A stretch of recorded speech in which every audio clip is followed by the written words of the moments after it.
शाम का वक्त था। सूरज धीरे धीरे ढल रहा था। आसमान लाल और सुनहरे रंग में रंग चुका था।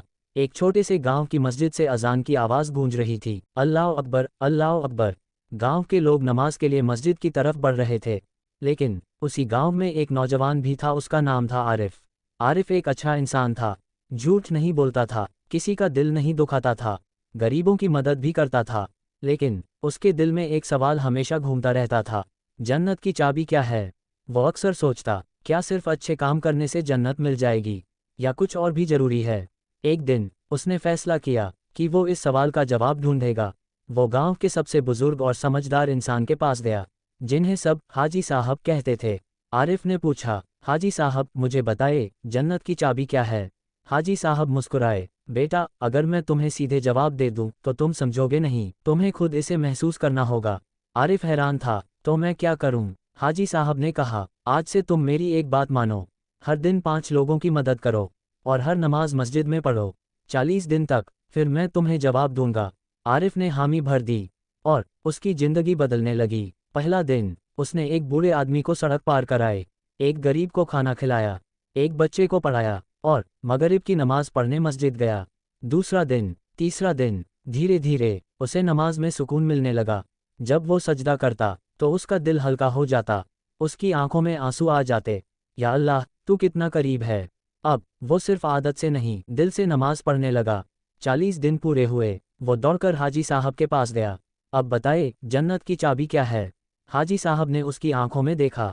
बताओ, इन 40 दिनों में तुम्हें सबसे ज्यादा सुकून किस चीज़ में मिला? आरिफ ने बिना सोचे कहा, नमाज में। हाजी साहब मुस्कुराए, यही है तुम्हारा जवाब, नमाज ही जन्नत की चाबी है। आरिफ चुप हो गया, जैसे उसे सब समझ आ गया हो। लेकिन कहानी यहीं खत्म नहीं होती।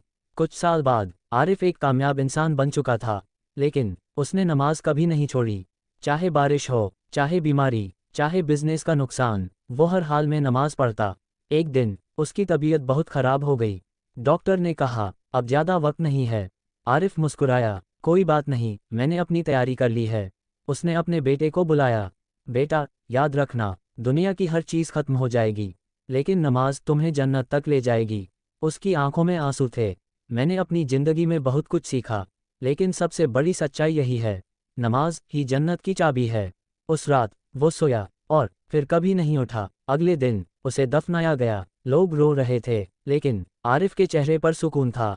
कब्र के अंदर जब उससे सवाल किए गए, तेरा रब कौन है? उसने जवाब दिया, मेरा रब अल्लाह है। तेरा दीन क्या है? इस्लाम। उसकी आवाज़ में यकीन था, क्योंकि उसने नमाज के जरिए अपने रब को पहचाना था। अचानक उसकी कब्र में रोशनी फैल गई। एक ठंडी हवा चली और एक आवाज़ आई, तू कामयाब हो गया। उसके सामने जन्नत का दरवाज़ा खुला। हर तरफ हरियाली, नदियाँ, सुकून। आरिफ मुस्कुरा उठा, या अल्लाह तेरा शुक्र है। ये कहानी हमें एक सच्चाई सिखाती है, जन्नत की चाबी कोई राज नहीं, वो हमारे हाथ में ही है। हर दिन, हर नमाज में अगर हम नमाज को पकड़ लें तो जन्नत दूर नहीं, लेकिन अगर हम उसे छोड़ दें तो सब कुछ खो सकते हैं। आज फैसला तुम्हारे हाथ में है, तुम जन्नत की चाबी पकड़ोगे या उसे खो दोगे। लेकिन आरिफ की कहानी यहीं खत्म नहीं हुई थी। उसके इंतकाल के बाद गांव के लोगों ने एक अजीब चीज़ महसूस करनी शुरू की।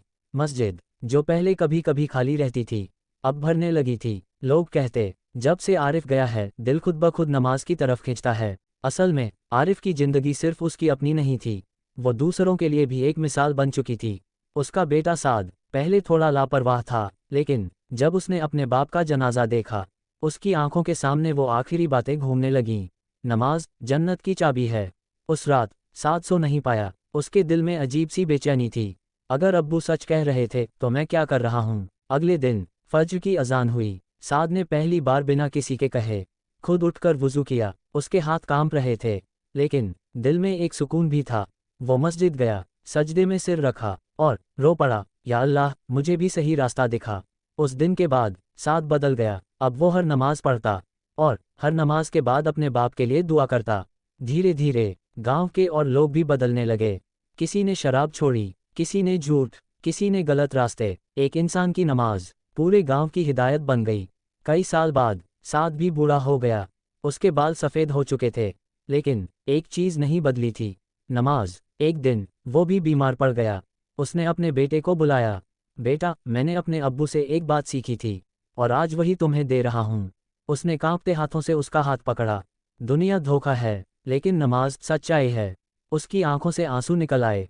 इसे कभी मत छोड़ना। उस रात साद भी अपने रब के पास चला गया, लेकिन उसकी कहानी भी खत्म नहीं हुई, क्योंकि अब उसके बेटे ने उस अमानत को संभाल लिया था।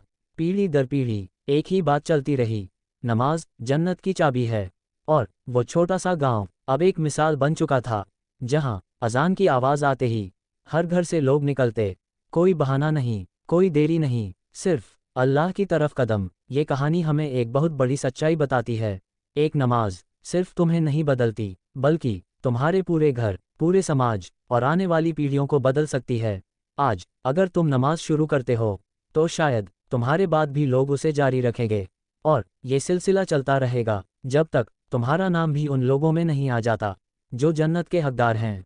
इसलिए आज ही फैसला करो, क्योंकि जन्नत की चाबी अभी भी तुम्हारे हाथ में है।